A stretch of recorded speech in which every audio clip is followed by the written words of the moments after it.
नमस्कार मित्रांनो, आपण आता पुढचा टॉपिक पाहूया. Cell structure and function. हा ॲनिमल फिजिओलॉजी मधला सगळ्यात शेवटचा टॉपिक. तसं बघायला गेलं तर पेशी हा टॉपिक ॲनिमल प्लांट सगळ्यातच येतो. या टॉपिक मध्ये आपण सर्वांचंच पाहणार आहेत, म्हणजे पेशी सगळ्याच. ओव्हरऑल पेशी म्हणजे काय आपण पाहणार आहोत. ओके, म्हणजे ज्यावेळेस पेशी ही संकल्पना आधुनिक काळातच आपल्याला कळालं की आपल्या शरीरात पेशी असतात. तसं बघायला गेलं तर अणूचा शोध फार पूर्वी लागलाय, पण पेशीचा शोध आत्ता लागलाय रिसेंटली. तसं बघायला गेलं तर अणू हा पेशींपेक्षा फार लहान आहे. पेशी तरी मोठ्या आहेत आकारानं. जरी डोळ्याला दिसत नसतील पेशी, तर पेशीमध्ये अनेक अणू असतात, हे लक्षात घ्या. आता पेशी cell, human cell, animal cell, plant cell, bacterial cell, कोणताही सजीव असू द्या, कोणताही सजीव हा सेल शिवाय बनू शकत नाही. म्हणजे कोणाला जर सजीव म्हणायचं असेल तर पेशी असली पाहिजे. ठीक आहे, म्हणजे आपल्या जीवसृष्टीमध्ये 5 जण राहतात, हे मी तुम्हाला पहिल्याच लेक्चरला सांगितलं होतं.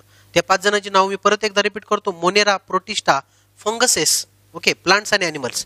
तुम्हाला या 5 जणांमध्ये विषाणू कुठेच दिसले नसतील. ओके, तो व्हायरस कुठेच दिसला नसेल, कारण मुळात विषाणू हे अपेशीय आहेत असं म्हटलं जातं. ओके, म्हणजे प्रॉपर व्हायरस हे कसे आहेत म्हणून ओळखलं जातं. बघा, व्हायरस हे कसे आहेत, असेल्युलार. म्हणजे थोडक्यात असेल्युलार जिथं आलं तिथं व्हायरस हे सजीवच नाहीयेत. मुळात व्हायरस हे सजीवच नाहीयेत. म्हणजे जीवसृष्टीमध्ये विषाणूंना स्थानच नाहीये. म्हणजे तुम्ही जीवसृष्टी जर पाहितली, म्हणजे आता कोरोनाच बघा ना, मरतच नाही. ठीक आहे, जो मरतच नाही, फक्त इनॅक्टिव्ह होतो, तो कसला सजीव.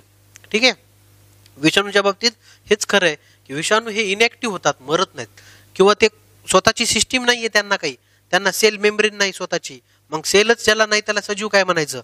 म्हणून कधी प्रश्न आला की विषाणू डॅश डॅश असतात, ऑप्शन कसे असतात, एकपेशी असतात, बहुपेशी असतात, एकपेशी किंवा बहुपेशी असतात, अपेशी असतात. उत्तर काय लिहिणार, अपेशी असतात, असेल्युलर असतात. म्हणजे इथून आपण सुरुवात करू.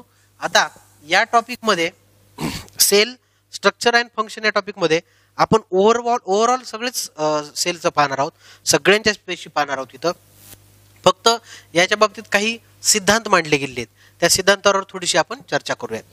सुरुवातीला मी काही 4-5 शास्त्रज्ञ घेतो, जे आपल्याला 9वीच्या स्टेट बोर्ड, जे ओल्ड स्टेट बोर्ड आहे त्यातले काही शास्त्रज्ञ आहेत, ते महत्वाचे आहेत, त्यामुळे ते आपण कव्हर करू. ठीक आहे, सगळ्यात पहिला आणि महत्वाचा शास्त्रज्ञ रॉबर्ट हुक.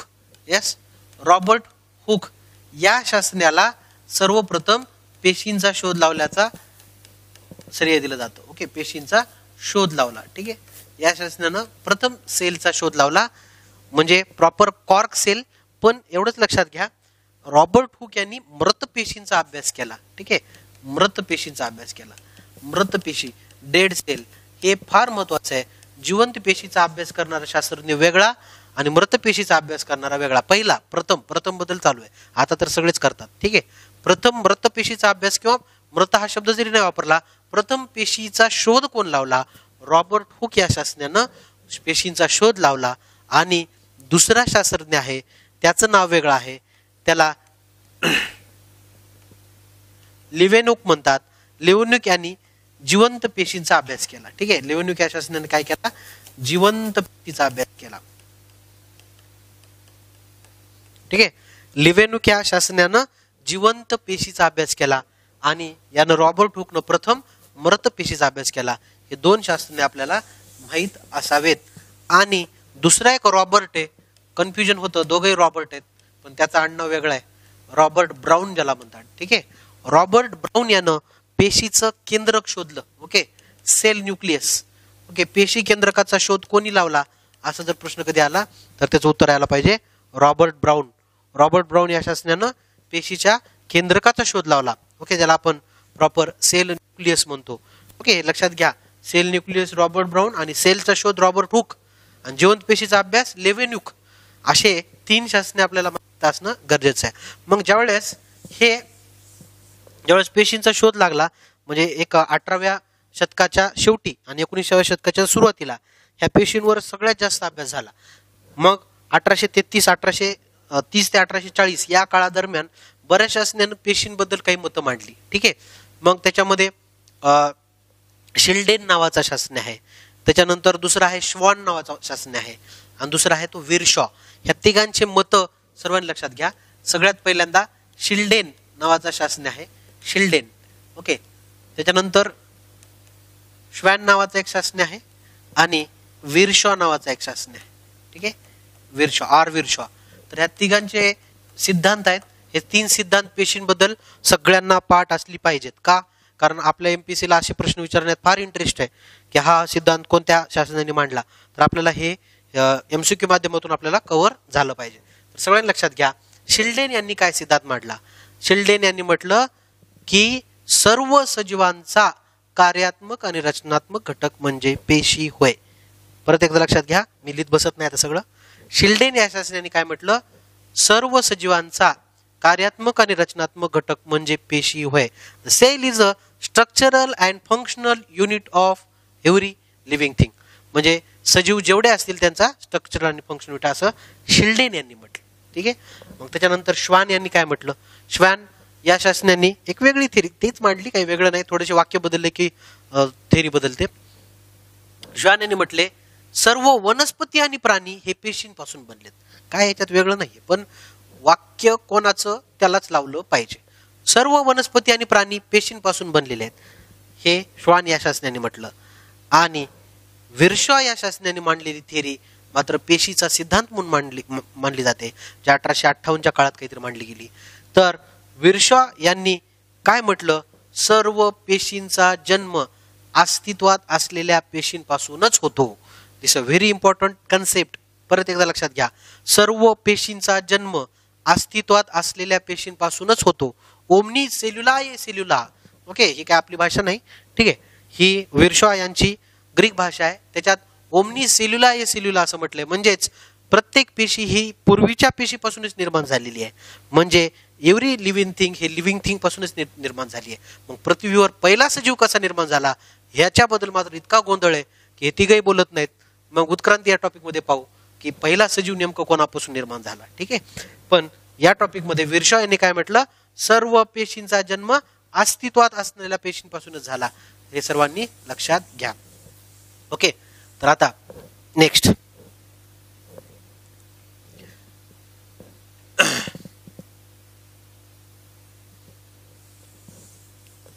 ओके, आता आपण प्रॉपर टॉपिक चालू करूया. मला टॉपिक सुरुवात करताना पेशीबद्दल एक इंटरेस्टिंग गोष्ट सांगायची की आता काही सजीव असे आहेत की ते एकपेशीयच आहेत. ओके, मुळातच एकपेशीय सजीव आहेत. आणि आपल्यासारखे किंवा जे काही कॉर्डेटा या संघात येणारे किंवा प्राणी म्हणू आपण, हे बहुपेशीय आहेत. ठीक आहे, एकपेशीय सजीव, बहुपेशीय सजीव. मग बहुपेशीमध्ये वनस्पती आल्या, आपण आलो, सगळेच म्हणजे जे सजीव तुम्हाला बहुपेशीय डोळ्याला दिसतात ते बहुपेशीय, अनेकपेशीय. मग आता ह्या पेशींचे प्रमुख 2 प्रकार पडतात पहा. ठीक आहे, मग आता मी या बाबी म्हणजे ह्या सगळ्या ह्याच्यामध्ये जाण्याच्या आधी म्हणजे पहिल्यांदा प्रॉपर पेशी हा टॉपिक आपण शिकूया आणि त्याच्यानंतर ह्या पेशींचे प्रकार शिकू. कारण काय होतं की आताच पेशींचे हे जे 2 प्रकार सांगितले की तुम्हाला membrane, nuclear membrane, cell membrane ह्या गोष्टी शिकल्या पाहिजे, आधी त्या गोष्टी कळायला पाहिजे, त्याच्यानंतर मग आपल्याला लक्षात येतं. ठीक आहे, पण आता सुरुवातीला आपण स्टँडर्ड पेशी पाहू. आता स्टँडर्ड पेशी म्हणजे काय, मग ॲनिमल सेल आणि प्लांट सेल. ओके, सगळ्यात स्टँडर्ड सेल 2 असतात, एक वनस्पती पेशी आणि प्राणी पेशी. मग आता ह्या पेशींची जी सुरुवात करतो आपण, पेशीची सुरुवात करताना यांच्या आकारावर जाऊ. पेशींचा आकार हा मायक्रोमीटर मध्ये मोजतात. ओके, पेशींचा आकार हा मायक्रोमीटर मध्ये मोजतात. हे सर्वांनी पाठ करा. मायक्रोमीटर मध्ये किंवा मायक्रॉन मध्ये मोजतात. मायक्रोमीटरलाच मायक्रॉन असं म्हटलं तरी चालतं. मायक्रॉनला हे साईन वापरतात, हे सर्वांनी लक्षात घ्या. जगातली सर्वात लहान पेशी म्हणून एका पेशीला ओळखलं जातं, तर त्याला मायकोप्लाझ्मा. ठीक आहे, मायकोप्लाझ्मा गॅलिसेप्टियम. ठीक आहे, मायकोप्लाझ्मा गॅलिसेप्टियम असा एका पेशीचं नाव आहे. हे पाठच करा, ज्याचा काहीतरी 0.01 मायक्रोमीटर.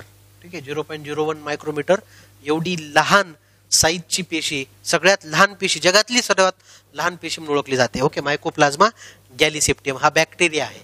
बॅक्टेरिया आहे म्हणण्यापेक्षा मायकोप्लाझ्मा एक वेगळी कॅटेगरी आहे, जो मोनेरा या कॅटेगरी अंतर्गत येतो.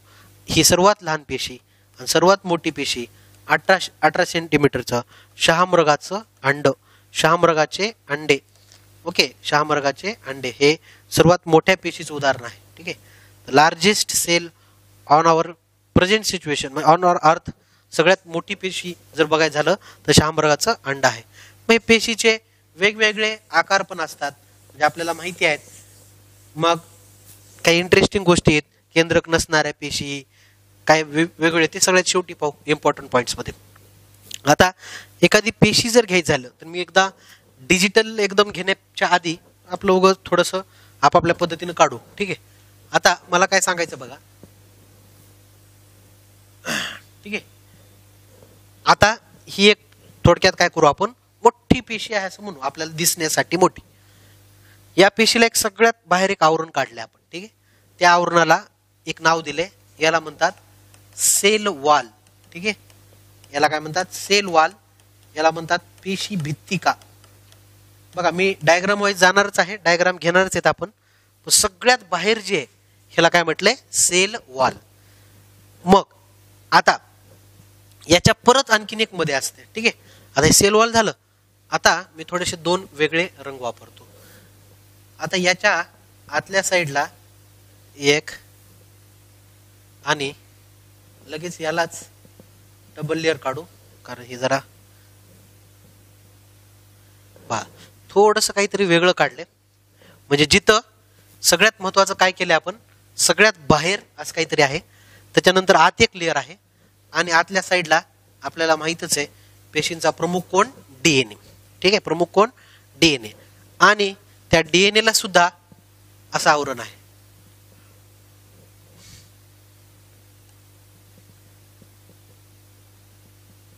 पहा आता हे थोडंसं रफ काहीतरी काढलंय मी. ओके.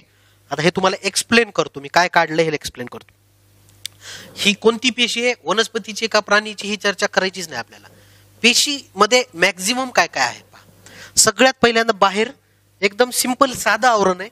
साधं आहे म्हणून मी एकच काढलं, त्याला सेल वॉल म्हटलं, पेशी भित्तिका. ओके. आता हे कोणाला असते कोणाला नसते आपण ते नंतर चर्चा करू. ठीक आहे. पेशी भित्तिका. त्याच्यानंतर आतल्या साईडला एक आहे, ती दुहेरी आहे, कॉम्प्लेक्स आहे. कॉम्प्लेक्स म्हणजे थोडीशी जटिल आहे, त्याचं जरा जास्त काम आहे. त्याला म्हणतात सेल.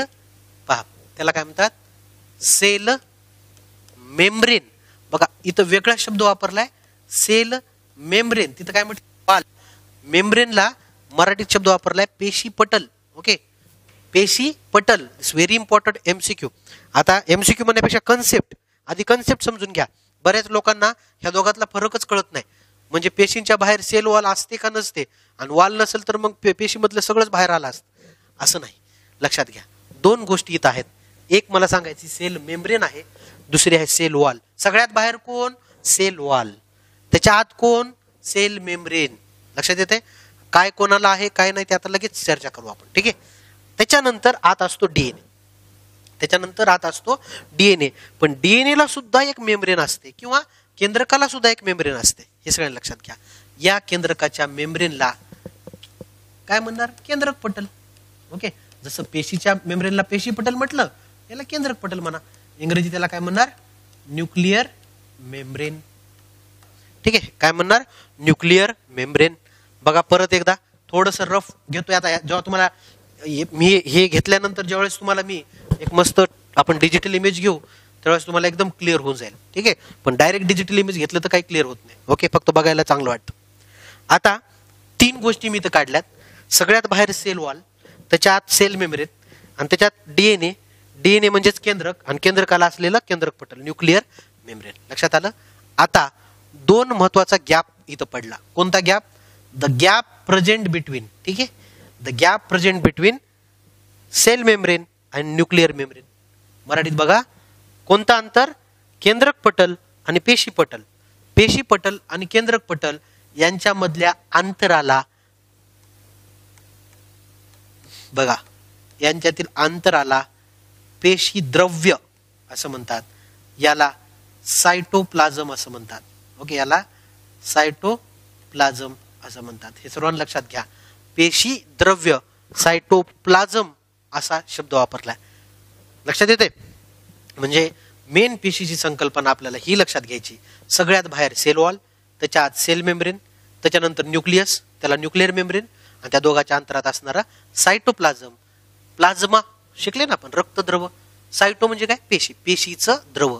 ओके. पेशी द्रव्य म्हणजे थोडक्यात हे काय काय काही नाही, हे द्रव्य आहे. हे काय, थोडंसं पाणी आहे, ह्याच्यात ग्लुकोज आहे, अमायनो ऍसिड आहे, काही नको असलेले घटक आहेत, बाहेर टाकायचे घटक आहेत बघा. ही सगळ्या लक्षात घ्या.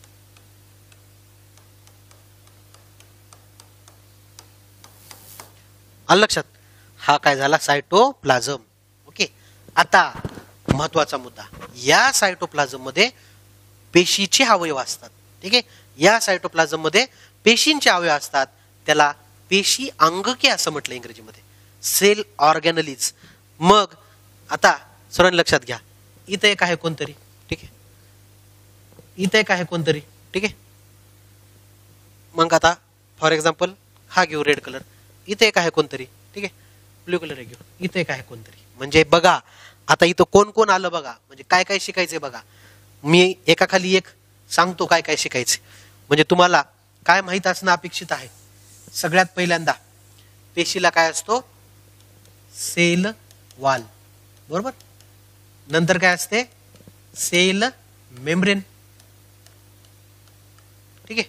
नंतर काय असते, न्यूक्लियस. नंतर काय असते, न्यूक्लियर मेम्ब्रेन. आता हे सगळं इंग्रजीत देतोय, मराठीत शिकू आपण सगळं. ठीक आहे. बघा, cell wall, cell membrane, nucleus, nuclear membrane. त्याच्यानंतर काय, सायटोप्लाझम. आणि ह्या सायटोप्लाझम मध्ये असणारे विविध अंगके. सायटोप्लाझम मध्ये असणारे अंगके. लक्षात आलं. एवढं शिकायचं आपल्याला. ठीक आहे. हे वन बाय वन आता व्यवस्थित आपण घेणार आहोत. म्हणजे पेशी ही संकल्पना महत्वाची आहे. याच्यावर प्रश्न थोडे जास्त येत नाहीत, आयोग याच्यावर जास्त प्रश्न विचारत नाही, पण हा टॉपिक समजला पाहिजे, नाहीतर सायन्स कोण शिकवलं असं म्हणतील. ठीक आहे. त्यामुळं पेशी माहित पाहिजे. पेशी म्हणजे काय, हे सायन्स बेसिक आहे.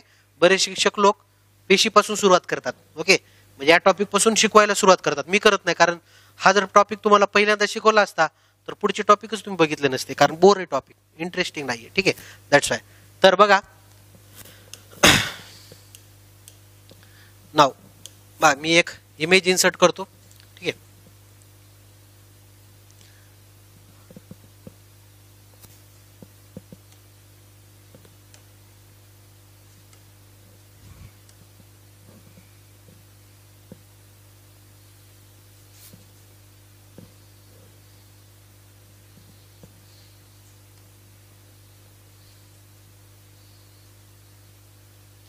ठीक आहे. ओके. पहा आता ही मोठी इमेज आहे. आपल्या पुस्तकात सुद्धा अशीच इमेज आहे. आता ही जर इमेज तुम्ही व्यवस्थित पाहितली तर तेच गोष्टी मी परत इथं सांगणार आहे. परत मग ह्या एकावर एकदा चर्चा करू आणि त्याच्यानंतर एक एक एक एक मुद्दे घेऊ. ठीक आहे. आता ही डिजिटल एकदम व्यवस्थित सेल दिली आहे. ह्यांचा सगळ्यात महत्वाचं बघा, सगळ्यात महत्वाचं ह्याच्यात काय, सगळ्यात बाहेरचा. आता ह्याच्यात ऍक्च्युली ॲनिमल सेल असल्यामुळे ह्याला सेल वॉल दिलं नाही, पण हे सगळ्यात बाहेर जो दिसतोय तुम्हाला, ही सगळ्यात बाहेरची हा सेल मेम्ब्रेन आहे. ठीक आहे. Cell membrane. मग आता याच्यामध्ये आत गेल्यानंतर हा न्यूक्लियस आहे. पहा, हा न्यूक्लियस आहे आणि हा न्यूक्लियसचा न्यूक्लियर मेम्ब्रेन आहे, ज्याला इथं न्यूक्लियर एनवेलोप असा शब्द वापरलाय. इथं काय वापरलाय, न्यूक्लियर एनवेलोप म्हणजे न्यूक्लियर मेम्ब्रेन. आणि त्याच्यानंतर प्लाझ्मा मेम्ब्रेन हा शब्द वापरलाय सेल मेम्ब्रेनला.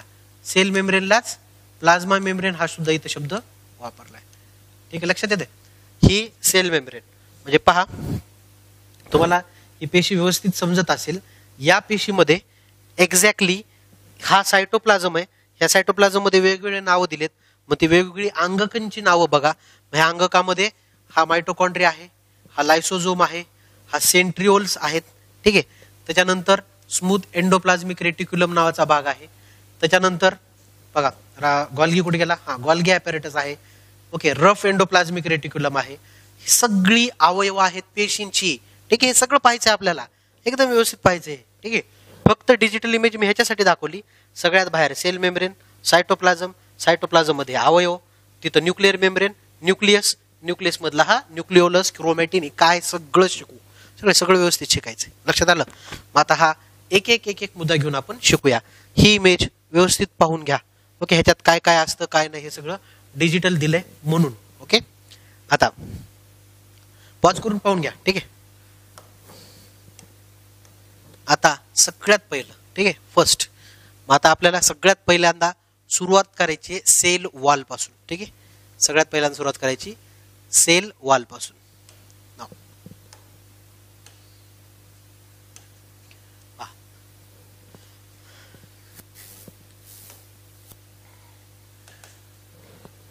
आता ही प्लांट सेल घेतली मी, ठीक आहे, प्लांट सेल वनस्पती पेशी.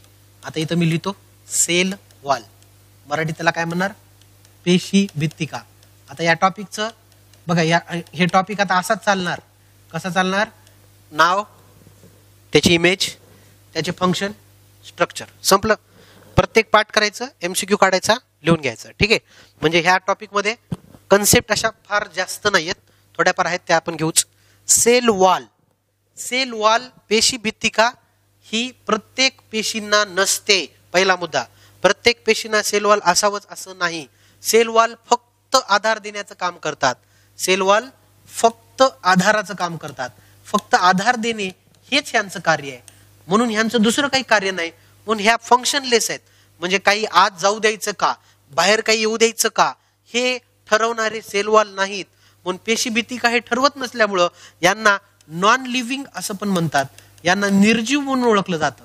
सेल वॉलला पेशींचा निर्जीव घटक म्हणून ओळखला जातो. कारण का, कारण यांच्यावर काही ठरलेलंच नाही, यांच्यावर काही डिसाईड होत नाही. लक्षात येते. म्हणून हे एक पार्ट सर्वांनी लक्षात घ्या. फक्त आधार देणारे. मग जगात किती जण राहतात, 5 जण. 5 जण म्हटलं तुम्हाला. कोणते कोणते, मोनेरा, प्रोटिस्टा, फंगसेस, वनस्पती, प्राणी. येस, या 5 जणांपैकी सेल वॉल कोणाकोणाला असते. स्ट्रिक्टली असणारे 3, स्ट्रिक्टली असणारे म्हणजे बघा, मी ते तिघांची नावं सांगतो. सगळ्यात पहिलं मोनेरा. ओके, सगळ्यात पहिलं मोनेरा. सर्व मोनेरांना सेल वॉल असते. यस. नंतर कवके, सर्व कवकांना सेल वॉल असते. ज्याला सेल वॉल नाही त्याला कवकच म्हणायचं नाही, ठीक आहे. आणि वनस्पती, नंतर कोण, वनस्पती. म्हणजे या 5 पैकी, एकूण 5 किंगडम पैकी या 3 किंगडमला सेल वॉल असते. परंतु प्रत्येकाची सेल वॉल सारखी नाहीये. ही वनस्पतीची सेल वॉल पाहतोय आपण, ही सेल वॉल आहे, पहा ही सेल वॉल आहे, ही सगळ्यात बाहेरची सेल वॉल आहे. ओके, आता ह्या पर्टिक्युलर पॉइंट मध्ये मोनेरा, कवके, वनस्पती. मोनेराची सेल वॉल कशापासून बनलेली असते, हा प्रश्न कधी विचारला तर उत्तर लिहा, म्युरॅमिक ऍसिड. मोनेराची सेल वॉल म्युरॅमिक ऍसिड पासून बनते. कवकांची सेल वॉल कायटीन पासून बनते, ठीक आहे. कायटीन ही एक कार्बोहायड्रेटचा प्रकार आहे. आणि वनस्पती सेल्युलोज पासून, ओके, सेल्युलोज पासून बनते, ठीक आहे. बघा, वनस्पतींची सेल वॉल कशापासून बनते, सेल्युलोज पासून बनते. हे सर्वांनी पाठ करून घ्या. आणि प्राण्यांच्या पेशींना, प्राणी पेशींना सेल वॉल नसते. दिस इज व्हेरी इम्पॉर्टंट एमसीक्यू. आपल्या पेशींना सेल वॉल असते का, तर नाही. कारण प्राणी पेशींना आधाराची गरज नाही. कारण आपण चालत जर आधार असला असता पेशींना तर तुटल्या असत्या. म्हणजे इथून 10 पाऊल चाललं तर 100 पेशी तुटल्या, चालणंच बंद झालं असतं आपलं, ठीक आहे. पण वनस्पती चालतात का, प्राणी चालतात का, बॅक्टेरिया चालतात का, किंवा कवके पळतात का, नाही. तर ते एका जागेवर असतात. आणि जरी बॅक्टेरिया इकडं तिकडं करत असतील तरी ते एकपेशी असतात. त्याच्यावर दुसरा दाब द्यायला दुसरी पेशी आहे का, नाही. म्हणून आपण चालतो, मुवमेंट करतो, लोकोमेट होतो, म्हणून आपल्याला सेल वॉलची गरज नाही. उलट आपल्या पेशी कशा पाहिजे, फ्लेक्झिबल पाहिजे, दबल्या पाहिजे, अशा वर झाल्या पाहिजे. त्याच्यामुळे सेल वॉल नसली पाहिजे. सेल वॉल काय करते, तुमच्या पेशीला रेजिडिटी प्राप्त करून देते, दृढता प्राप्त करून देते. हे सर्वांनी लक्षात घ्या. सेल वॉल सर्वांना समजलं. हा मुद्दा झाला सेल वॉल बद्दल. आता दुसरा मुद्दा घेऊ आपण, सेल मेम्ब्रेन, ठीक आहे. नेक्स्ट आपण घेऊ सेल मेम्ब्रेन.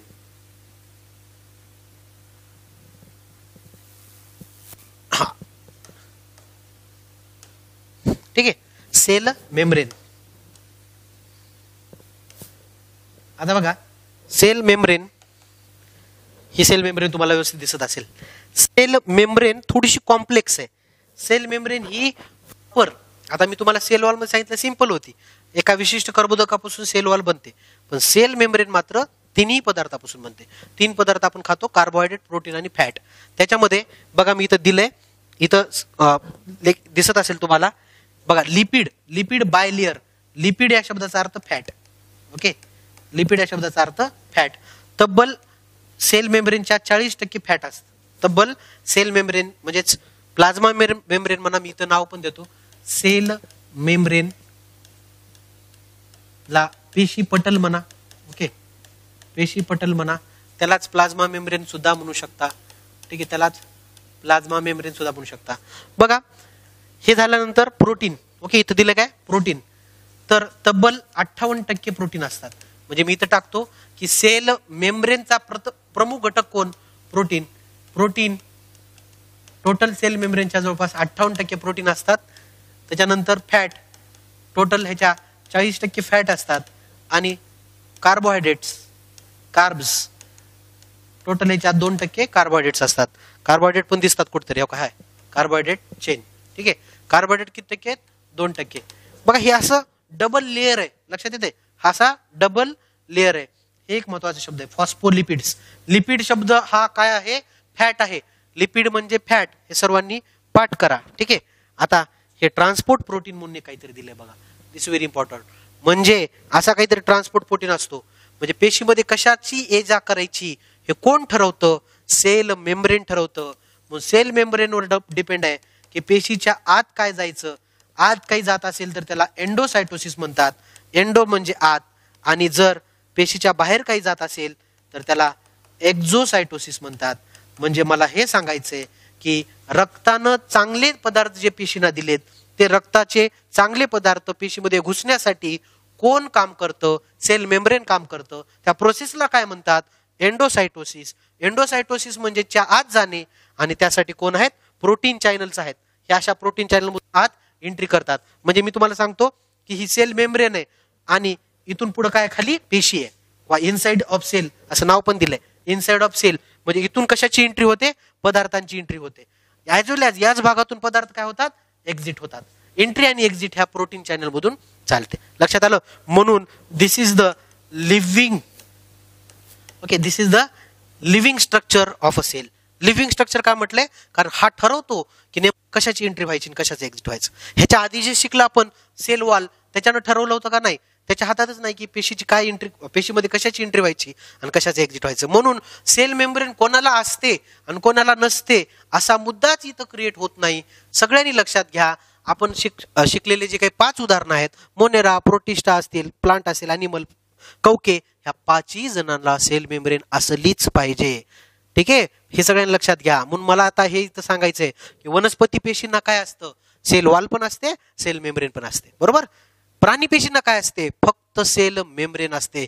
म्हणून प्राणी पेशी मधलं सगळं बाहेर येतं का, नाही, कारण न येऊ देणारा कोण आहे, सेल मेम्ब्रेन आहे. म्हणून लक्षात घ्या, प्राणी पेशींना फक्त सेल मेम्ब्रेन असते, वनस्पती पेशींना दोन्ही असतात, फंगसेसला दोन्ही असतात, मोनेराला सुद्धा दोन्ही असतात. हे सर्वांनी लक्षात घ्या. ह्याला म्हणतात सेल मेम्ब्रेन. लक्षात आलं. म्हणजे हे झालं आपलं सेल मेम्ब्रेन. आता आपण प्रॉपर न्यूक्लियस म्हणजे काय पाहू. मग एकदम एक एक भाग क्लिअर करत जायचं. ठीक आहे, आता न्यूक्लियस म्हणजे काय पहा. आता पहिली गोष्ट, न्यूक्लियस सांगताना न्यूक्लियस किंवा केंद्रक म्हणजे काय, तर आपण हे प्लांट आणि ॲनिमल, मी तुम्हाला पहिल्यांदा सांगितलं की हे आपण हायर सजीवांबद्दल बोलतोय, प्लांट आणि ॲनिमल बद्दल. न्यूक्लियस हे सर्व सजीवांना असतं. न्यूक्लियस नसणाऱ्या पेशी, न्यूक्लियस असणाऱ्या पेशी, असे प्रकार काही पुस्तकात दिलेले आहेत. इव्हन 10वीच्या स्टेट बोर्ड मध्ये सुद्धा तसे उल्लेख केलेत. पण ते कदाचित त्यांच्या म्हणजे नॉलेज मिस्टेक म्हणता येणार नाही त्याला, ती एक थोडीशी प्रिंट मिस्टेक आहे. न्यूक्लियस नसणे, न्यूक्लियस असणे असे प्रकार पेशींचे पडत नाहीत. हे सगळ्यांनी लक्षात घ्या. न्यूक्लियस म्हणजे खरं तर DNA किंवा RNA किंवा DNAच म्हणा. आपण 5 जणांची चर्चा करतोय तर DNAच म्हणा. DNA, तुम्ही हा शब्द बघा, DNAचं N म्हणजे न्यूक्लियस. हे कधी पण लक्षात घ्या. DNAचं N म्हणजे न्यूक्लियस. म्हणजे कधी कधी आपण म्हणतो ना डिऑक्सिरायबोज न्यूक्लिक ऍसिड, तर डिऑक्सिरायबोज न्यूक्लिक ऍसिड म्हणजेच काय, DNA. सिंपल गोष्ट आहे ना. म्हणून DNA प्रत्येक पेशीला आहे. म्हणून न्यूक्लियस, DNA नसणाऱ्या पेशी, DNA असणाऱ्या पेशी, पेशीमध्ये असे प्रकार पडत नाहीत. हे सर्वांनी लक्षात घ्या. मग आता आपण प्रॉपर न्यूक्लियस काय हे आपण पाहू. ठीक आहे, तर न्यूक्लियसची आपण इमेज घेऊ. ठीक आहे, न्यूक्लियसची इमेज जर घेतली प्रॉपर, तर मला इथं 2 इमेजेस न्यूक्लियसच्या घ्यायच्या आहेत. ठीक आहे, न्यूक्लियसच्या म्हणजे एक तुम्हाला, मला पहिल्यांदा हा बाब मी तशी आधी सांगितली तुम्हाला, आपला रिप्रोडक्शन नावाचा टॉपिक. ठीक आहे, रिप्रोडक्शन नावाचा जो टॉपिक आहे त्याच्यात मी तुम्हाला हे सांगितलेलंच आहे, पण तरी परत एकदा मी क्रिएट करतो, कंप्लीट करतो हा मुद्दा. तर सर्वांनी लक्षात घ्या. पहिल्यांदा ही इमेज सर्वांना लक्षात आली पाहिजे. तर बघा, ह्याच्यात काय दाखवलंय की हे न्यूक्लियस आहे. ठीक आहे, हा न्यूक्लियस आहे, हा केंद्रक आहे. ओके, मी थोडंसं इथं मी परत एकदा क्लिअर करतो की हा केंद्रक आहे, हा केंद्रक आहे आणि ही पूर्ण पेशी आहे. बघा, थोडीशी वॉटरमार्क दिसत नसेल तर मी दाखवतो. ही पूर्ण पेशी आहे आणि त्याचा केंद्रक आहे. त्या केंद्र काय केलं, झूम केलंय. झूम करून काय म्हणलंय, क्रोमोझोम म्हटलंय. म्हणजे सगळ्यात महत्वाचं कोण, क्रोमोझोम. किती क्रोमोझोम आहेत, 23 जोड्या, 46 क्रोमोझोम. त्या क्रोमोझोम मध्ये नेमकं कोण आहे, डीएनए. मी तुम्हाला सांगितलं होतं ना की क्रोमोझोम कोणाचे बनलेले, डीएनए पासून. डीएनए चे फोल्ड झाले आणि क्रोमोझोम तयार झाला. आणि त्या डीएनए वरचा जो काही तुकडा आहे त्या तुकड्याला आपण काय म्हणलो होतो, जीन. डीएनएच्या तुकड्याला काय म्हटलं होतं, जीन, छोटासा तुकडा. आणि तुम्हाला हे डीएनए मधले रंगबिरंगी दिसत आहेत ना, एक एक काड्या, ज्याला ए नाव दिले, कोणाला जी नाव दिले, कोणाला टी, कोणाला सी, त्याला काय म्हणतात, न्यूक्लियोटाइड. बघा म्हणजे बघा, मला परत एकदा सांगायचंय, न्यूक्लियोटाइड, अनेक न्यूक्लियोटाइड मिळून काय तयार होतो, जीन. अनेक जीन मिळून काय तयार होतो, डीएनए. आणि डीएनएचे असेच तुकडे तुकडे मिळून काय तयार होतो, क्रोमोझोम. आणि हा क्रोमोझोम कुठे आहे, केंद्रकात. लक्षात येते, हा क्रोमोझोम कुठे आहे, केंद्रकात. म्हणजे बघा आता, म्हणजे एक इमेज आता आपण प्रॉपर केंद्रकाची घेऊ, म्हणजे न्यूक्लियस एक्झॅक्टली काय हे तुम्हाला इथं समजून जाईल. ठीक आहे, हा पहा. आता केंद्रकामध्ये आपल्याला वाटतं एमसीक्यू काय येत असेल बाबा. ठीक आहे, हा महत्वाचा आहे. मी आता इथं एमसीक्यू सांगतो. ठीक आहे, आता हा फक्त केंद्रक आहे, ओनली न्यूक्लियस बद्दल चर्चा करणार आहेत. सगळ्यात पहिल्यांदा न्यूक्लियस हा पेशी विभाजनाचा सगळ्यात मोठा आधार आहे. पेशी विभाजन कोणामुळे होतं, न्यूक्लियसमुळे.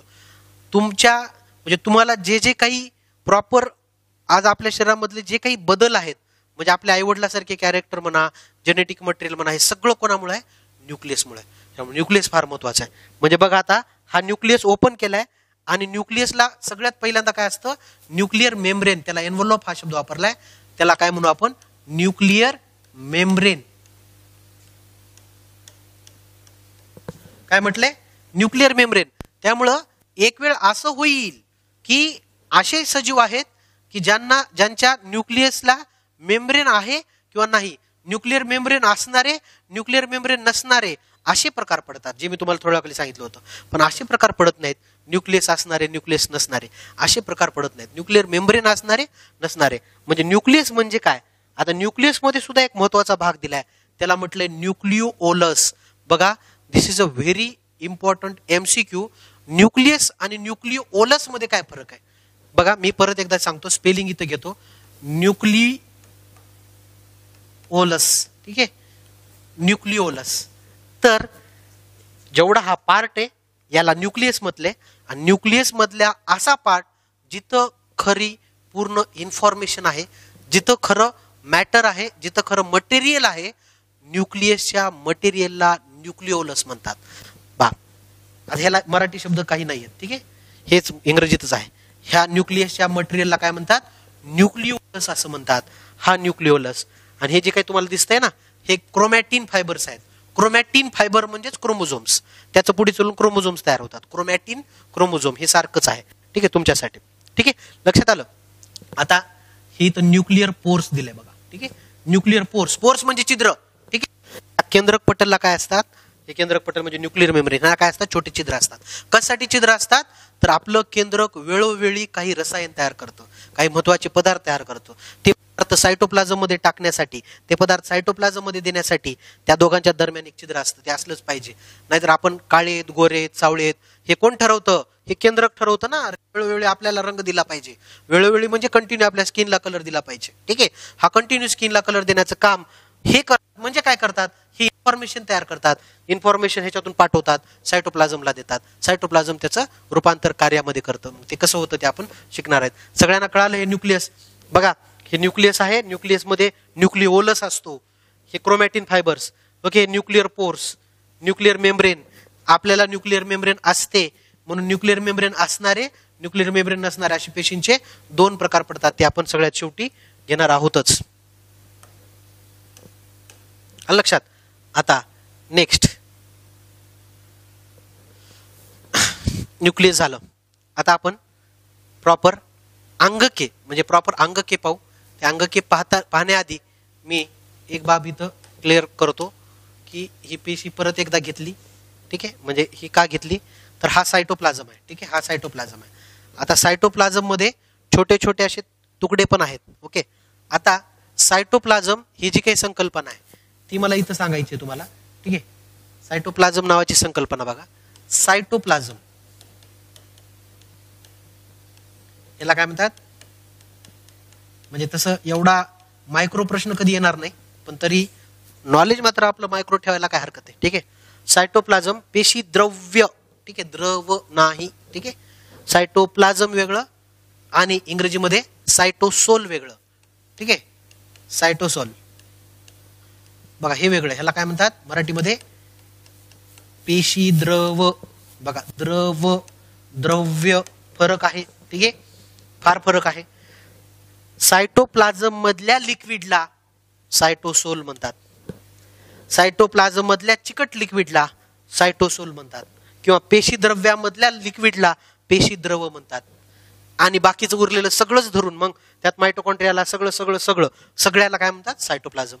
म्हणजे सायटोप्लाझम मध्ये लिक्विड पण आलं, सगळंच आलं, आणि सायटोसोल म्हणजे ओनली लिक्विड. ओके, हा सगळ्यात महत्त्वाचा फरक मला इथे सांगायचा आहे, म्हणून मी सायटोप्लाझम घेतला. म्हणजे ह्या सायटोसोल मध्ये काय असतात, मग त्या सायटोसोल मध्ये DU नाव दिलंय मायटोकॉन्ड्रिया. त्याच्यानंतर हे काय गॉल्गी ॲपॅरेटस, हे काय प्रॉपर एंडोप्लाझमिक रेटिक्युलम, हे छोटे छोटे काय दिलेत हे असले. ओके, हे काय लायसोझोम. ओके, म्हणजे हे सगळं कशात असतं सायटोप्लाझम मध्ये. म्हणून आता सायटोप्लाझम मध्ये असणारे आपण प्रॉपर घटक घेऊया. ओके, सायटोप्लाझम मध्ये असणारे प्रॉपर घटक. मग कोण कोण सायटोप्लाझम मध्ये असतं हे मी तुम्हाला प्रॉपर एक एक सांगतो. म्हणजे एक प्रॉपर इमेज आपण बाजूला घेऊ. ठीक आहे, म्हणजे पहा, म्हणजे प्रॉपर ही इमेज घेऊ. ठीक आहे, जी आपण सुरुवातीला घेतली होती ती मी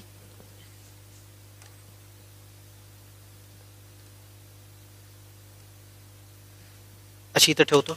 ठीक आहे, ती इमेज ओव्हरऑल इमेज आहे. ठीक आहे, पूर्ण इमेज आहे. दुसरी इमेज घेऊ आता आपण, जे शिकायचंय ते. सगळ्यात पहिलं शिकू आपण एंडोप्लाझमिक रेटिक्युलम. ठीक आहे, सगळ्यात पहिलं आपण शिकूया एंडोप्लाझमिक रेटिक्युलम. पहा,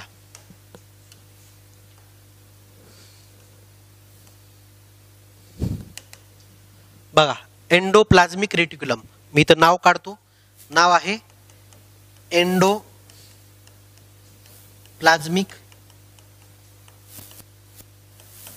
रेटिक्युलम. काय शिकूया आपण, पेशीचा भाग, पेशींचे अंगके कशामध्ये असतात सायटोप्लाझम मध्ये. पहिलं अंगक शिकतोय आपण एंडोप्लाझमिक रेटिक्युलम. त्याला काय म्हणतात अंतद्रव्य जालिका. मराठीमध्ये त्याला काय म्हटलंय अंतद्रव्य जालिका, एंडोप्लाझमिक रेटिक्युलम. आता एंडोप्लाझमिक रेटिक्युलम हा बाजूला घेतलाय, पण तो पेशीमध्ये कुठे आहे बघा, हा. ठीक आहे, हा जो दिसतोय मी ज्याला प्रॉपर ब्लॅक कलरनं त्याला वेढतो. ठीक आहे, म्हणजे कुठं वसलाय एकदम न्यूक्लियसच्या बाजूला. ठीक आहे, न्यूक्लियसच्या बाजूला जो असा वसलेला ब्ल्यू कलरचा आहे त्याला एंडोप्लाझमिक रेटिक्युलम म्हटले. एंडो म्हणजे च्या आत, प्लाझमिक म्हणजे सायटोप्लाझ्मा, रेटिक्युलम हा शब्द काय, रेटिक्युलेट या शब्दाचा अर्थ अशा कॉइलिंग करून असलेला, म्हणजे जसं कॉइलिंग कॉइलिंग कॉइलिंग दिसतंय. म्हणजे बघा इथं काय दिलंय, हा न्यूक्लियस आहे. ओके, हा कोण आहे न्यूक्लियस आहे. न्यूक्लियसला छोटे छोटे छिद्र आहेत, त्या न्यूक्लियसच्या छिद्राला न्यूक्लिअर पोर म्हटलं ना आपण. आणि हा त्यालाच लागून असलेला कोण एंडोप्लाझमिक रेटिक्युलम. मग न्यूक्लियस मधून काही छोटे छोटे एकदम बारीक बारीक असे खडे येतात आणि ते एंडोप्लाझमिक रेटिक्युलमवर येऊन चिटकतात. कुठून येतात, या छिद्रातून. बघा या छिद्रातून येतात आणि ते कशावर जाऊन चिटकतात, प्रॉपर ह्या एंडोप्लाझमिक रेटिक्युलमवर जाऊन चिटकतात. बघा त्यांना काय नाव दिलंय, रायबोझोम्स. म्हणून ह्या एंडोप्लाझमिक रेटिक्युलमचे दोन प्रकार पडतात. ह्या एंडोप्लाझमिक रेटिक्युलमचे दोन प्रकार पडतात. ते दोन प्रकार बघा सर्वांनी लक्षात घ्या. ठीक आहे, दोन प्रकार बघा. एकाला म्हणतात रफ एंडोप्लाझमिक रेटिक्युलम. ओके, ह्याला मी शॉर्ट फॉर्म वापरतो ER. ई म्हणजे एंडोप्लाझमिक, आर म्हणजे रेटिक्युलम. रफ कोणाला म्हटलंय, ज्याच्यावर हे रायबोझोमची कणे जाऊन चिटकली तो रफ झाला, त्याला रफ एंडोप्लाझमिक रेटिक्युलम म्हटलंय. आणि ज्याच्यावर जाऊन चिटकली नाहीत, बघा ही इथली ही बघा, ह्याला काय म्हटलंय स्मूथ. म्हणून ज्याच्यावर जाऊन चिटकली नाहीत ती काय झाली, स्मूथ एंडोप्लाझमिक रेटिक्युलम. लक्षात आलं. मग रफ एंडोप्लाझमिक रेटिक्युलमचं काम काय. ओके, रफ एंडोप्लाझमिक रेटिक्युलमचं काम काय, तर रफ का आहे, कारण त्याच्याकडे कोण आहे, रायबोझोम आहे. रायबोझोम असल्यामुळे तो काय करतो, प्रथिन निर्मिती. ठीक आहे, प्रथिन निर्मिती. म्हणून हे सर्वांनी लक्षात घ्या, रफ एंडोप्लाझमिक रेटिक्युलमचं काम काय, प्रोटीन सिंथेसिस. बिकॉज रायबोझोमला प्रोटीन फॅक्टरीज म्हणून ओळखलं जातं. रायबोझोमला प्रथिनांची कारखाने म्हणतात. हे सर्वांनी पाठ करा. आणि स्मूथ एंडोप्लाझमिक काय करतो? फॅटची निर्मिती, मेद निर्मिती. ओके, हा काय करतो? मेद निर्मिती. बघा, एवढंच आपल्याला ह्याच्यात पाठ पाहिजे. एंडोप्लाझमिक रेटिक्युलम काय करतात? ही दोन महत्वाची कामं करतात. एक जण प्रथिनांची निर्मिती करतं, एक जण मेदाची निर्मिती करतं, रफ आणि स्मूथ. हे सर्वांना लक्षात आलं पाहिजे. याच्या व्यतिरिक्त तिसरं फंक्शन पाठ करायचं एंडोप्लाझमिक रेटिक्युलमचं. पेशींमध्ये तयार झालेली घाण बाहेर काढण्यात सुद्धा काम करतात. पण थोडीशी टाकाऊ पदार्थांची विल्हेवाट लावणं, हे सर्वांना लक्षात आलं पाहिजे. ओके, हे झालं प्रॉपर एंडोप्लाझमिक रेटिक्युलम. ओके, पहा आता पुढची इमेज घेऊ आपण. दुसरा एंडोप्लाझमिक रेटिक्युलम पाहिल्यानंतर त्याच्याच संलग्न असणारा हा गॉल्गी. ओके, हा गॉल्गी ॲपॅरेटस. आता हा गॉल्गी हा आपण इथंच ठेवू बाजूला. ठीक आहे, आता दुसरा ऑर्गन पाहतोय आपण. ठीक आहे, प्रॉपर त्याचं नाव आहे गॉल्गी. गॉल्गी शास्त्रज्ञाचं नाव आहे. ॲपॅरेटस म्हणजे ॲपॅरेटस हा शब्द कॉमन आहे आपल्या. इन्स्ट्रुमेंट, ओके, वस्तू. आता इथं कोणता आहे तो गॉल्गी ॲपॅरेटस? मी इथं रेड पेन दाखवतो. बघा, हा हिरव्या कलरचा जो दाखवलाय ना, हिरवा तेवढा, हा गॉल्गी ॲपॅरेटस आहे, जो इथं आपण असा बाजूला घेतलाय. थोडीशी इमेज गॉल्गी ॲपॅरेटस. आता हा गॉल्गी ॲपॅरेटसचं काम काय? ठीक आहे, सर्वांनी लक्षात घ्या. सर्वात महत्वाचा एमसीक्यू आहे. यांना पेशींचे रासायनिक कारखाने म्हणतात, केमिकल फॅक्टरीज. ओके, खालीलपैकी कोणत्या अंगकाला पेशींचा रासायनिक कारखाना म्हणून ओळखलं जातं? Chemical factories. तर गॉल्गी ॲपॅरेटसला केमिकल फॅक्टरीज म्हटलं जातं. का? कारण ह्या गॉल्गी ॲपॅरेटसद्वारे प्रॉपर केमिकल्स तयार केले जातात. आणि आपल्या शरीरातले केमिकल्स कोण? Hormones and enzymes. म्हणून प्रोटीनचं रूपांतर, ओके, प्रोटीनचं रूपांतर प्रॉपर हार्मोन्समध्ये होणं किंवा प्रोटीनचं रूपांतर प्रॉपर एन्झाईम्समध्ये होणं. ओके, प्रोटीनचं रूपांतर प्रॉपर हार्मोन्समध्ये होणं किंवा एन्झाईम्समध्ये होणं कोण करतं? Golgi apparatus. म्हणजे होतं काय? हे तुम्हाला छोटे छोटे सेक्रेटरी वेसिकल्स दिसत आहेत का? तर हे काय करतात? यांच्यात काय करतात? प्रोटीन्स घेतात. म्हणजे ह्याच्यात प्रोटीन्स आला आणि प्रोटीन्सला हा ह्या व्हेसिकलच्या बाहेर अशा स्वरूपात बाहेर टाकतात. म्हणजे हा कोण झाला मग? हार्मोन. ठीक आहे, लक्षात आलं? हा कोण झाला मग? हार्मोन. ह्याला काय म्हणतात? Golgi apparatus. गॉल्गी ॲपॅरेटस काय करतात? तर आपल्या शरीरात असणाऱ्या पदार्थाची पॅकिंग करतात. पॅकिंग हा शब्द इथं वापरलाय मी. पदार्थांची पॅकिंग करतात. पदार्थाची पॅकिंग म्हणजे काय? तर त्या पर्टिक्युलर पदार्थाला एक विशिष्ट प्रारूप देतात. हे सगळ्यांनी लक्षात घ्या. त्यामुळे गॉल्गी ॲपॅरेटसमध्ये एवढंच आपल्याला पाठ असलं पाहिजे. Okay, Golgi apparatus. त्याच्यानंतर पुढचा आणि अत्यंत महत्वाचा लायसोझोम. ठीक आहे, पुढचा आणि अत्यंत महत्वाचा लायसोझोम. आता लायसोझोम एक्झॅक्टली काय आहे? पहा,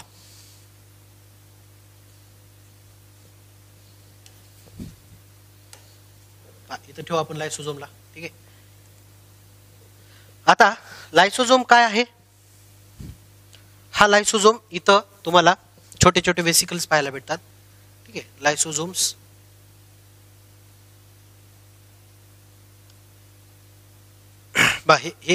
हे छोटे हे लायसोझोम्स. ठीक आहे, हे लायसोझोम्स जे ब्लॅक कलरनं दाखवलेत ना मी, हे लायसोझोम्स. ह्याला आपण इथं झूम केलं आणि असं दिसतं.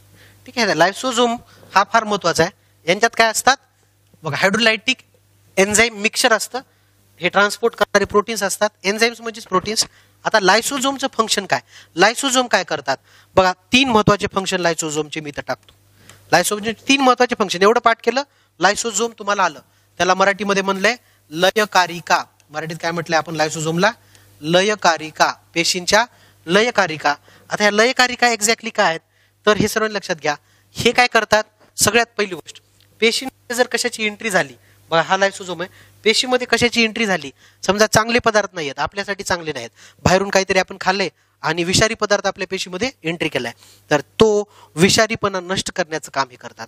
विषारीपणा नष्ट करणे हे सगळ्यात महत्वाचं काम कोणाचं आहे? लयकारिका. म्हणजे बाहेरून येणारे जे काही विष आहेत त्यांना नष्ट करणे. याला उद्ध्वस्त करणारे पथक हा वापरलाय. उद्ध्वस्त करणारे पथक,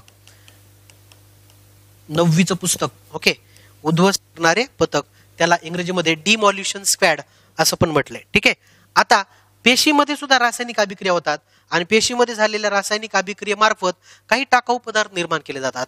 त्या टाकाऊ पदार्थाला सुद्धा नाहीसं करण्याचं काम लयकारी काम करतात. म्हणून स्वतःच तयार केलेले टाकाऊ पदार्थ नाहीसे करणे त्याला संलय असं म्हटलंय. ॲटोलायसिस, इंग्रजीत काय म्हटलंय? ॲटोलायसिस. म्हणून लयकारिकाचं नंबर 2चं काम काय?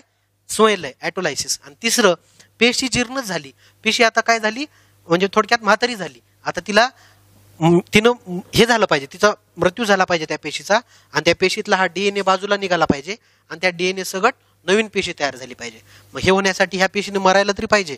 म्हणून आपल्याच पेशी मारणारा आपल्याच पेशीतील घटक हा लायसोझोम आहे.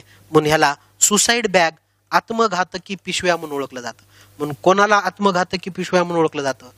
तर आत्मघातकी पिशव्या हा उल्लेख लयकारिका, लायसोझोम यांचा होतो. असा लयकारिकांचा उल्लेख केला जातो. सगळ्यांना लक्षात येते? म्हणजे लायसोझोम एवढे 3 MCQ. ओके.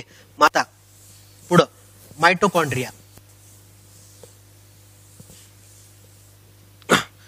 आता जर मायटोकॉन्ड्रिया पाहितला आपण, तंतुकणिका, तर तंतुकणिका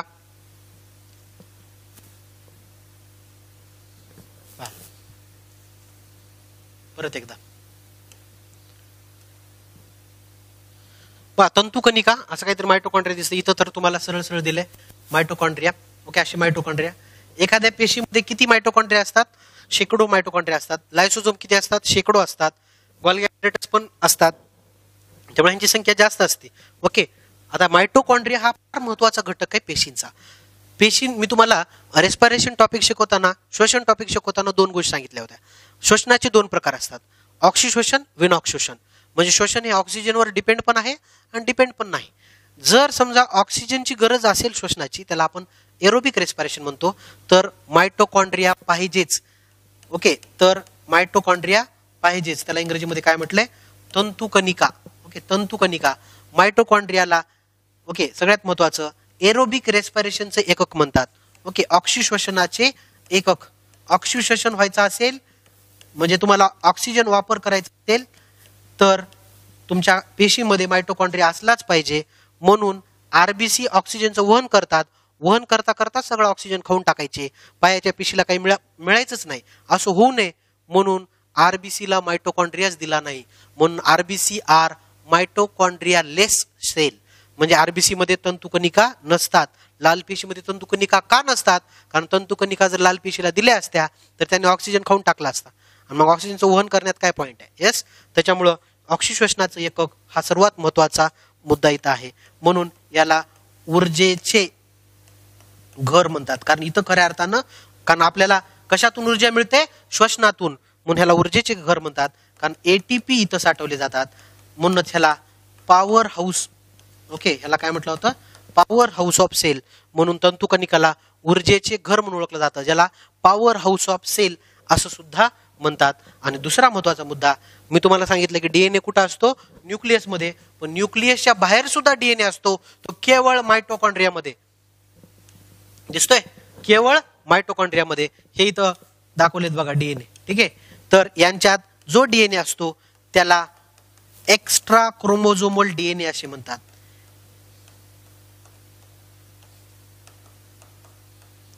ओके. एक्स्ट्रा क्रोमोझोमल DNA असे म्हणतात.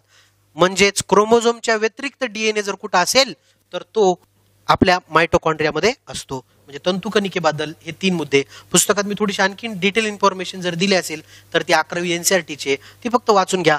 मला जेवढे वाटतात ते हे एवढेच महत्वाचे मुद्दे आहेत. ह्याच्या बाहेर प्रश्न सरासरी जात नाही. मुळातच ह्या टॉपिकवर प्रश्न फार कमी येतात. ठीक आहे. नाव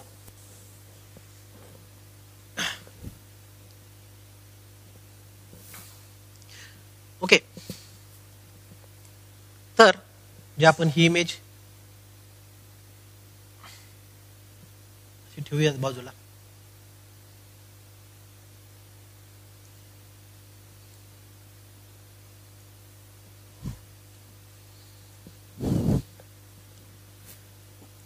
मायटोकॉन्ड्रिया झालं. आता एक महत्वाचा ऑर्गन आहे जो वनस्पती पेशीमध्ये असतो. ठीक आहे. खास करून हा वनस्पती पेशीमध्ये असणारा अंगक आहे. आता त्या पेशीमध्ये तो दिसणार नाही कारण ती प्राण्याची पेशी म्हणून दाखवली. ठीक आहे. वनस्पती पेशीमध्ये असणारा एक महत्वाचा ऑर्गन तो म्हणजे क्लोरोप्लास्ट, तो म्हणजे क्लोरोप्लास्ट. मी तर लिहितो हरित लवके. ठीक आहे, हरित लवके. ओके, हरित लवके. आणि ह्या हरित लवकामध्ये सगळ्यात महत्वाचा भाग तो म्हणजे यांच्याद्वारे प्रकाश संश्लेषण केलं जातं. बघा, प्रकाश संश्लेषण करणारे फक्त वनस्पतीच असतात. प्रकाश संश्लेषण म्हणजे थोडक्यात ह्याला आपण फोटोसिंथेसिस असं म्हणतो. Okay, photosynthesis. आता यांच्यात एक महत्वाचा भाग आहे तो म्हणजे प्रॉपर बघा यांच्यात एक महत्वाचा भाग आहे तो म्हणजे प्रॉपर ही जी काही तुम्हाला अशा प्लेट दिसतात त्यांना थॅलॅकॉइड्स म्हणतात. यांच्याद्वारे काय केलं जातं, यांच्याद्वारे प्रकाश घेतला जातो आणि त्या प्रकाशाचं रूपांतर कशात केलं जातं, रासायनिक ऊर्जेत केलं जातं. म्हणजे प्रकाशाचं रूपांतर रासायनिक ऊर्जेत करण्याचं काम कोण करतात, क्लोरोप्लास्ट. ओके, हरित लवके. हे सगळ्यांनी लक्षात घ्या, ही हरित लवकाची इमेज आहे. ह्या हरित लवकांद्वारे प्रकाश संश्लेषण आता हे कसं केलं जातं हे वनस्पतीमध्ये आपण पाहणार आहेत. पण इथे एक आणखीन महत्वाचा एमसीक्यू आहे तो म्हणजे यांना ऊर्जेचे कारखाने. Okay, it's a very important MCQ. ऊर्जेचं घर वेगळं, ऊर्जेचा कारखाना वेगळा. ऊर्जेचं घर कशाला म्हटलं होतं, मायटोकॉन्ड्रिया. ऊर्जेचा कारखाना कोणाला म्हणायचं, क्लोरोप्लास्ट. म्हणून यांना काय म्हणायचं, एनर्जी फॅक्टरीज. ओके, यांना काय म्हणायचं, energy factory. Okay, energy factory of a cell. Yes, energy factory of a cell. म्हणजे हे सगळ्यात महत्वाचं होतं. ठीक आहे, आता लास्ट याच्यातला पॉईंट राहिला आहे तो म्हणजे व्हॅक्युओल. ठीक आहे, व्हॅक्युओल म्हणजे जो आपण वनस्पती पेशी घेतली होती तर वनस्पती पेशीमध्ये हा जो काही दिसतोय तर हा जो काही मोठी रिकामी जागा दिसती याला काय म्हणतात, व्हॅक्युओल. ओके, ह्याला रिक्तिका असं म्हणतात. ठीक आहे, याला रिक्तिका असं म्हणतात. अन्न पदार्थ आणि पाणी साठवण्यासाठी व्हॅक्युओलची गरज पडतं. म्हणून व्हॅक्युओल आपल्या पेशींमध्ये जास्त मोठे नसतात. Compare to animal cell, plant सेलमध्ये व्हॅक्युओल मोठे असतात. बघा, मी 2-3 एक्सप्लेनेशन तुम्हाला देतो. ठीक आहे, ते तुम्हाला क्लिअरली कळालेच पाहिजेत. व्हॅक्युओल हा अन्न आणि पाणी साठवण्याचं काम करतो. ठीक आहे, जो वनस्पती पेशीमध्ये जास्त प्रमाणात आहे, जास्त मोठा आहे. पण प्राण्यांमध्ये तो नाही असं नाही, तर प्राण्यांमध्ये तो छोटा आहे. हे सर्वांनी लक्षात घ्या. ह्याला रिक्तिका असं म्हणतात. म्हणजे प्रॉपर जर आपण सांगितलं तर मी इथं 2 ते 3 महत्वाचे फरक इथं तुम्हाला सांगतो. एक आहे ॲनिमल सेल आणि दुसरी आहे प्लांट सेल. ओके, एक ॲनिमल सेल आहे, दुसरी आहे प्लांट सेल. तर मी इथं डायरेक्टली सांगतो, सेल वॉल नसते आणि इथं सांगायचं सेल वॉल असते. ठीक आहे, दुसरा एक अत्यंत महत्वाचा मुद्दा, एक सेंट्रिओल्स नावाचे एक छोटे छोटे तुकडे असतात ते ॲनिमलला असतात आणि सेंट्रिओल नावाचे तुकडे प्लांटला नसतात. हा एक महत्वाचा मुद्दा आहे. काय असतं काय नसतं हेच शिकवतोय आपण. आणि आता सर्व अंगकाच्या बाबतीत, ओके, आता अंगकामध्ये मग सायटोप्लाझम आला आणि इतर अंगके आली. ठीक आहे, सायटोप्लाझम आणि इतर अंगके हे पाठ करायला इतकं सोपं आहे. सायटोप्लाझम असो अंगका असो, सायटोप्लाझम दाट आहे, जास्त चिकट आहे, जास्त कणयुक्त कोणाचा असतो, ॲनिमलचा. अंगके सगळ्यात जास्त कोणाला आहेत, ॲनिमल. मग कोणती अंगके, सगळे आली. कोणती, ही जे मी काढली ती. म्हणून सायटोप्लाझम आणि अंगके हे यांना जास्त आहेत, यांना कमी आहेत. मग तुम्ही मायटोकॉन्ड्रिया म्हणा, मायटोकॉन्ड्रिया कोणाच्या पेशीला जास्त, ॲनिमल. तंतुकणिका ज्याला आपण मायटोकॉन्ड्रिया म्हटलं. एंडोप्लाझमिक रेटिक्युलमची साईज कोणाकडे जास्त, ॲनिमल. लायसोझोम्स कोणाला जास्त, ॲनिमल. सगळं तर एक सोडून जे आताच आपण सांगितलं व्हॅक्युओल. व्हॅक्युओल ह्याला कसा असतो, कमी. याला व्हॅक्युओल कसा असतो, जास्त. याला व्हॅक्युओल कसा असतो, कमी. यांना व्हॅक्युओल कसा असतो, जास्त. आणि लास्ट पॉइंट, यांना क्लोरोप्लास्ट नसतो. ओके, आता नसतोच, कमी आणि जास्त म्हणायची गरजच नाही. यांना क्लोरोप्लास्ट नसतो आणि यांना असतो. हा लास्ट, म्हणजे हे बेसिक डिफरन्स एवढे लक्षात ठेवा वनस्पती आणि प्राणी पेशीमधला. ठीक आहे, आता याच्यामध्ये एक लास्ट महत्वाचा फरक आहे, पेशींचे प्रकार. ओके, सेलचे प्रकार. मी तुम्हाला सेलचे प्रकार सुरुवातीला सांगितले जे आपण सगळ्यात शेवटी पाहणार आहेत. न्यूक्लियस असणे नसणे याच्यावरून प्रकार पडत नाहीत, तर न्यूक्लिअर मेम्ब्रेन असणे नसणे यावरून 2 प्रकार पेशींचे पडतात. बघा, सर्वांनी लक्षात घ्या, मी व्यवस्थित इथे लक्षात सांगतो. Nuclear membrane. ठीक आहे, न्यूक्लिअर मेम्ब्रेन. न्यूक्लिअर मेम्ब्रेन असणारे जे असतात त्यांना इंग्रजीत म्हणतात यू कॅरियोटिक सेल. ठीक आहे, त्यांना काय म्हणतात? यू. यू या शब्दाचा अर्थ खरे आणि कॅरियोटिक या शब्दाचा अर्थ केंद्रक. ज्यांना खरं केंद्रक आहे, म्हणजे याचा अर्थ ही पेशी आहे, हा डीएनए आहे, याला मेम्ब्रेन असेल तरच त्याला केंद्रक म्हणू. मग खरं केंद्रक, खरं खोटं असं म्हणा, परंतु नसणं आणि असणं म्हणायचं नाही. यू कॅरियोटिक म्हणजे ज्यांना न्यूक्लिअर मेम्ब्रेन आहे आणि प्रोकॅरियोटिक. प्रोकॅरियोटिक म्हणजे काय? ज्यांना न्यूक्लिअर मेम्ब्रेन नाही. ओके. आणि हे प्रोकॅरियोटिक जे असतात ते मुळातच एकपेशीय सजीव असतात. हा फार महत्वाचा मुद्दा आहे. हे मुळातच एकपेशीय सजीव असतात आणि युकॅरियोटिक दोन्ही प्रकारात येतात. युकॅरियोटिक हे एकपेशीय सजीव पण असू शकतात आणि बहुपेशीय सजीव पण असू शकतात. आता मग हा डिफरन्स तुम्हाला लक्षात आला असेल की आपण कोण आहेत? युकॅरियोटिक. कारण आपण बहुपेशीय. कारण प्रोकॅरियोटिक मध्ये बहुपेशीय कधीच नसतात. प्रोकॅरियोटिक म्हणजे एकपेशीयच आले. आणि जर 5 जणांपैकी कोण प्रोकॅरियोटिक म्हटलं तर फक्त मोनेरा, म्हणजे सगळ्यांनी लक्षात घ्या, फक्त मोनेरा, ओनली मोनेरा. मोनेरा ही एकच कॅटेगरी आहे जी प्रोकॅरियोटिक आहे. बाकी जीवसृष्टीतले सर्व सजीव युकॅरियोटिक आहेत. लक्षात आलं? आणि प्रोकॅरियोटिक आणि युकॅरियोटिक मध्ये हे एक फरक आहे की यांना एकच सेल आहे, यांच्या ह्याच्यात एकच क्रोमोझोम असतो, यांच्यात बहुतांश क्रोमोझोम असतात. हा सुद्धा एक महत्वाचा फरक आहे. लक्षात आलं? म्हणजे सेलचे, पेशींचे हे वेगवेगळे टाईप झाले. ठीक आहे, म्हणजे प्रॉपर हा पेशी हा टॉपिक आपला कंप्लीट झालेला आहे. मग आता याच्या म्हणजे पूर्ण पेशी आपण टॉपिक प्रॉपर पाहितलेला आहे. याच्या नंतर आता पेशीमधले काही महत्वाचे घटक आहेत ते तुम्ही प्रॉपर वाचून घ्या आणि ते वाचल्यानंतर त्याचे काही डाऊट्स असतील तर आपण क्लिअर करूया. ठीक आहे, तर याच्यानंतरचं लेक्चर आपलं असेल प्रॉपर आपल्या सिक्वेन्समध्ये आपण टिश्यू नाव दिले, पण टिश्यूच्या ऐवजी आपण डायरेक्ट बायोडायव्हर्सिटी हा पार्ट सुरू करणार आहोत. बायोडायव्हर्सिटी सुरू करण्यासाठी मी त्याच्या चार्ट आज तुम्हाला अपलोड करील, तो प्रॉपर वाचून घ्या. त्याच्यानंतरच आपण तो लेक्चर आपण तुम्हाला डिस्प्ले करू. ठीक आहे, चालेल. Thank you very much.